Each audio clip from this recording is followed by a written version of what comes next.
writing this so I can keep a bit of my sanity. This is my suicide note. It's the end for me. I just want this done so that others may see why death brings suffering. Why you can't let one person die in your life. My daughter got home from school about 2 p.m. Her being in a kindergarten class, the since little takes home before the others. I thought that I could get an hour or two into some TV movies. Finished up at around 1:40, and exactly after I had turned the TV off, a ring came in the door. I walked to the door and saw a little girl with her mother selling Girl Scout cookies. I happily bought them and started to eat the tagalongs. I gave the little girl a tip when delivering cookies in the heat of Florida. You have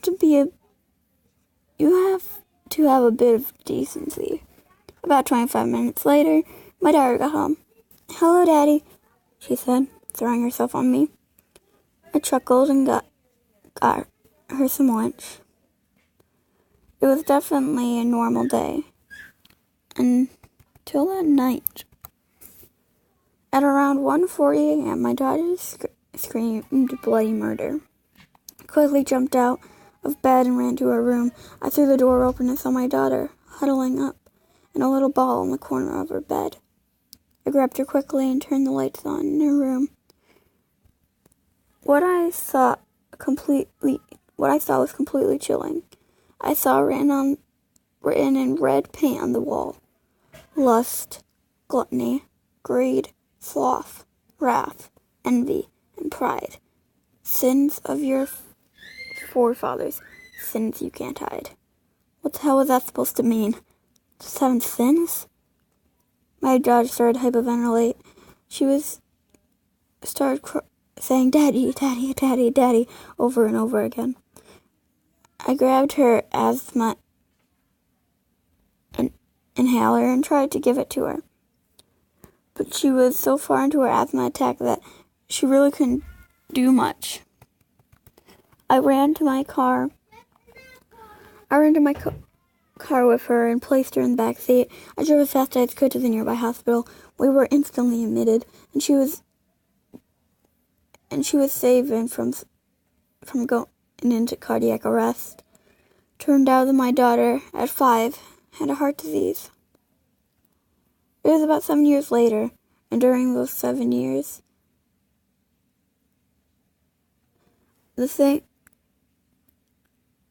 things started to get really bad. It was Christmas time.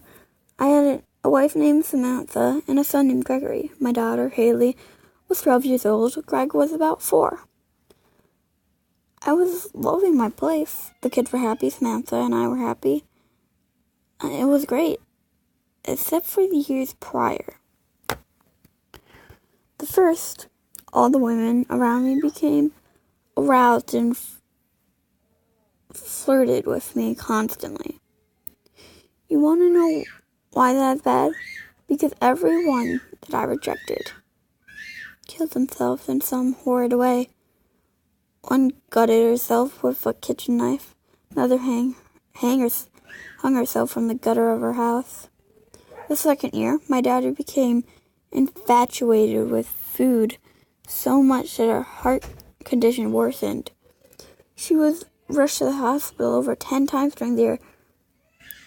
But when the year was up, she became anorexic and stopped eating much altogether. The third year, my house went into foreclosure. I was becoming very stingy with money and food. We later found out that the landlord of our house still had rights to the land and was stealing money out of my credit card for 2 years. I'm lucky that I met Samantha, and she let me and my daughter move into our house. We married in December, and I had my son in October. The 4th year, I was called by many talent agencies asking about my amazing singing skills, which I had shown off when I sat with a band a month before the year started. The thing is, when I said no, they would keep calling me and calling until they became violent, calling me foul names. One of them even tried to kill me right outside my house. He shot me with a handgun, and it clipped my ear. The 5th year, I became unexpectedly angry at my daughter and wife for everything. I became abusive in the month of December. But in the same month, I fell down the stairs and suffered brain damage. But so little damage that I gave up a little memory of the year past. I can only recall it because my daughter told me about it. The 6th year, my daughter became jealous of my son getting all the attention. I tried to tell her that the babies need more attention than 10-year-olds. She became angry and violent and eventually ran away. I called the Center for Missing and Exploited Children. They found her in the abandoned house next to us, hiding in one of the closets.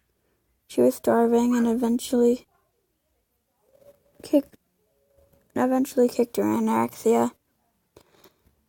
It was the 7th year now, and nothing had really happened at all. That was until exactly 1:40 a.m. that this shit hit the fan. I heard my daughter scream, a blood-curdling scream. I quickly ran to her room and saw something that broke my heart and terrified me. A man stood looking at her bed, holding a slick knife. He grabbed her, ripped her open with the blade. Oh God, it's hard to even think about it. But he took all her remains out of her. Jesus Christ, I was so proud of her. My baby. It's the 8th year now. My wife left me, my son barely knows me, and I curse myself every day. My late wife, who bore my daughter. I now know that it was you who gave me this curse. You always hated me. I couldn't save you. I never could. And you hated me for it. So now, I end it all. Hello, this is Gregory, the boy from the story. I'm 36 now, and I was given this note from the police about a year ago. The suicide note, which was written by my father back in 1980. I was only 5 years old. When my mother got the news about my father, she cried for about an hour. I was alone too, and it wasn't until 10 years later that my mother gave me the real story. She cried crocodile tears when she heard the news. The only emotion she had harbored for my dad was hate. See, my father did all of those horrible things you see in the story. My father went insane at 1:40 a.m. in 1973, the date of his first wife's anniversary. The psychiatrist he saw when his wife died has suspected his wife's death was all his fault. He created an excuse and based his so-called revenge on the 7 deadly sins. The night of his wife's anniversary, he gave his daughter a shot of steroids, which gave her a heart condition. He killed every woman who flirted with him for 1 year, making their deaths look like suicides. The 2nd year, he stuffed his daughter full of food, making her eat the largest portions. He became upset that it did not kill her, so he made her throw up the food after every meal when the year was up. The 3rd year, he sold her house and let my Mom used money from his credit card. He also became abusive for many years after. The fourth year, he claimed he was the most talented singer in the world, calling every talent agency and such. When they turned him down, he would call them foul names and even tried to kill one man. He shot the man right outside of the studio, clipping him in the ear. The fifth year, he tried to kill my mom and my late sister many times, but Mom retaliated, pushing him down the stairs. And he acquired short-term memory loss and couldn't remember much about the month. The sixth year, he drove my sister out of the house, calling her a stupid bitch and a fucking whore. She hid in the house next.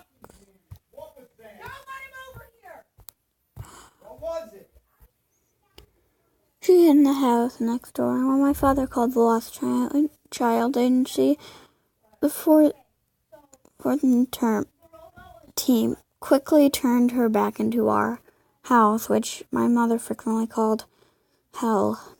Seventh year, my dad was very tame. He became a very nice man, happy and proud of his behavior, until 1:40 a.m. on the night of his wife's anniversary. He killed my sister with a kitchen knife and fled with her remains to the Bahamas. Still can't believe it to this day. And at the beginning of the 8th year, he killed himself. The police force says that it was suicide. He created a noose out of organic material. They all lie. Because I know the rope wasn't the remains of my sister.